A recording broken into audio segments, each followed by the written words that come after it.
What percentage of A's and B patterns of behaviour do you think you have?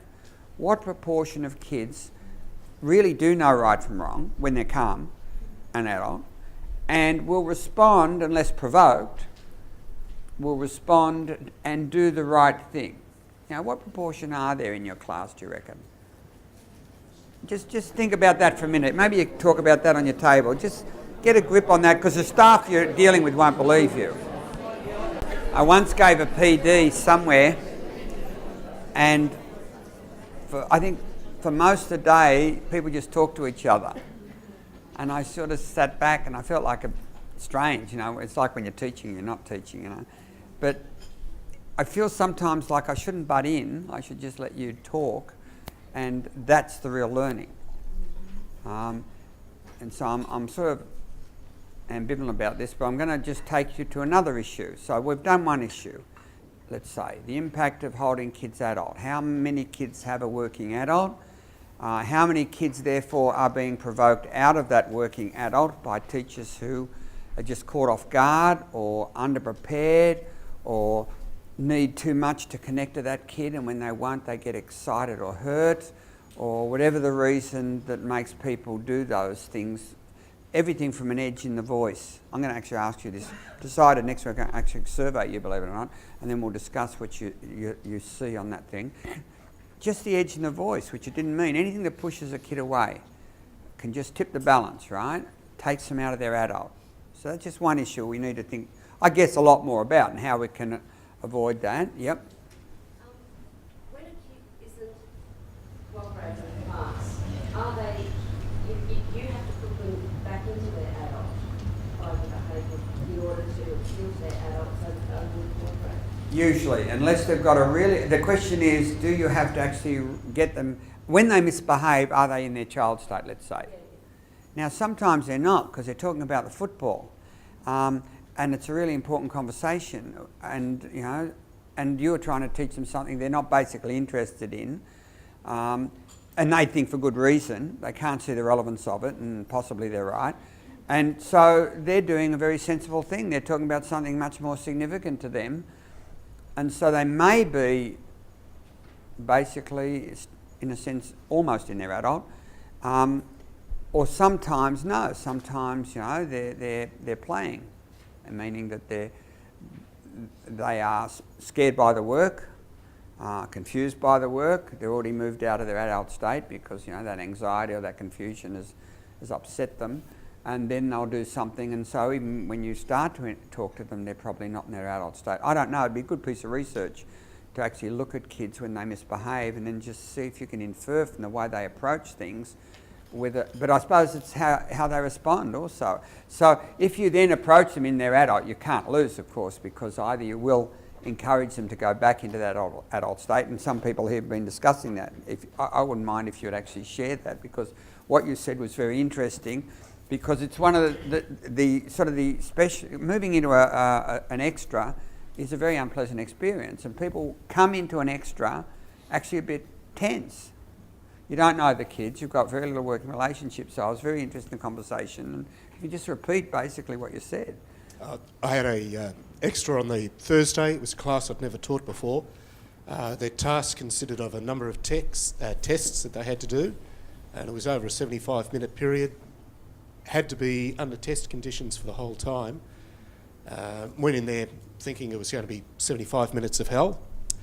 But I went in there and used the dialogue. Wasn't able to name people, but I was able to say, you, up close to a student, you are speaking, do not speak now. Oh, sorry, the dialogue's just gone at the moment, but I followed the dialogue anyhow. And at the end of the period, came out a lot more relaxed than when I went in. It was quite successful. Yeah, and I think that's, in a way, you would go in almost next time less tense. Oh, definitely. And I think that's part of the deal, because the less tense you are, the more likely you are to stay in your adult when they do something provocative or unreasonable. It's really unreasonable than provocative most times. You get upset for the other kids who are being affected. And so, it just helps. So that's one component of this, isn't it? And one of the schools I was in, after I'd finished the whole thing, they encapsulated in the whole procedure was just being adult. That's how they talked about it. So if they're going to sort of writing a program, it would have been called Staying Adult, you know, because the more we do, the more they do. So the adult in the school would have just sort of increased that number of times conversations. Same in staff rooms, by the way, you'll see that too. You can turn people into childlike states in staff rooms by the way you speak to them. It's just natural. Okay, any other issues, problems, reflections, observations about schooling as you experience it in the light of what we've been doing? Yeah. I had an interesting situation the other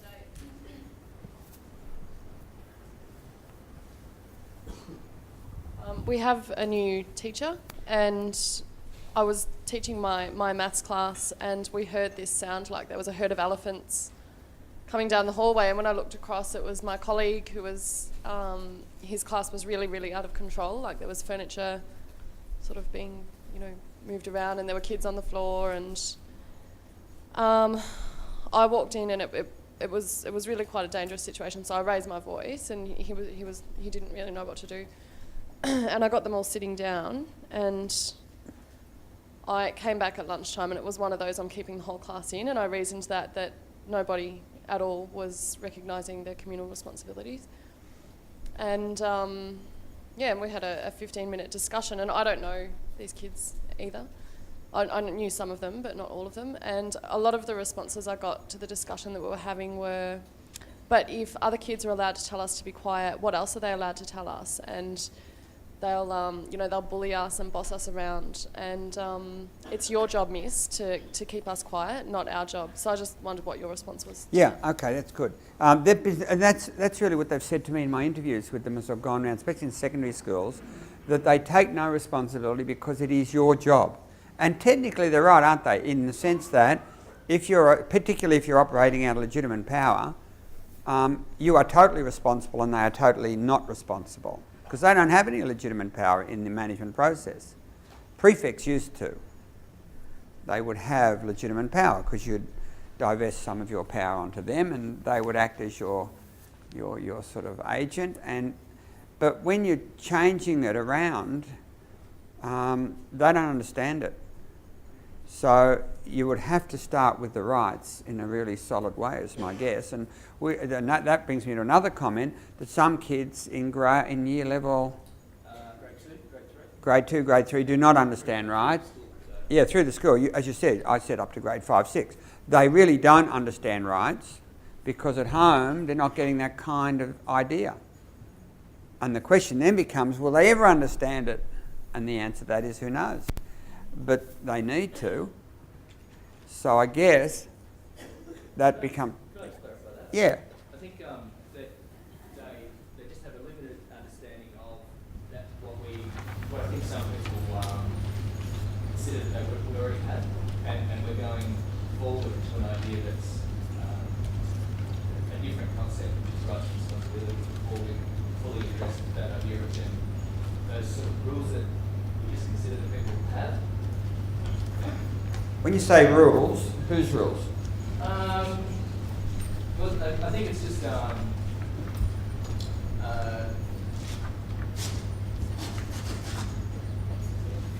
just they're not rules, but they're things that we think about.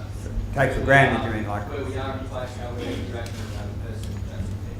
There might be manners or etiquette or social, Yep. And we're sort of assuming that they have those already, which you sort of need some of those in order to think about rights and responsibilities. Well, that's an interesting proposition. Whether you do or don't, I don't know. But yeah, I think that cultural, in some cases, cultural distinction between home and school is going to be